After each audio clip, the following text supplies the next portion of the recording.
সম্মানিত দেশবাসী ও বাস লাভার হানিফ গ্রুপ এবং হানিফ বাস লাভারের যত বাংলাদেশের সদস্যগণ আছেন, আপনাদের অত্যন্ত দুঃখের সঙ্গে জানানো যাইতেছে যে হানিফ এন্টারপ্রাইজের জনাব মোহাম্মদ কফিল উদ্দিন সাহেব আজ আনুমানিক 3টার দিকে দিল্লিতে চিকিৎসাধীন অবস্থায় ইন্তিকাল করে আছেন।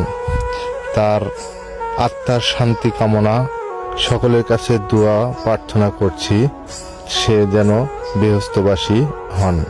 হানিফ এন্টারপ্রাইজের দীর্ঘদিন যাবৎ সে পরিচালনা করেছেন, আর দেশের সুনামধন্য এক পরিবহন তার হাত দিয়েই এতদূর এসেছে। আমরা খুবই, সে ইন্তিকাল করাতে আমরা কোম্পানির স্টাফ, আমি একজন সাধারণ ড্রাইভার, তো আমি খুবই দুঃখিত ও মর্মাহত, কি বলবো বলার ভাষা নেই। সকলের কাছে দোয়া প্রার্থনা করি আল্লাহ তাআলা যেন আমাদের চেয়ারম্যান স্যারকে বেহেশত নসিব করেন। ভিডিওটা লাইক কমেন্ট শেয়ার করে দিবেন সবার কাছে পৌঁছানোর জন্য।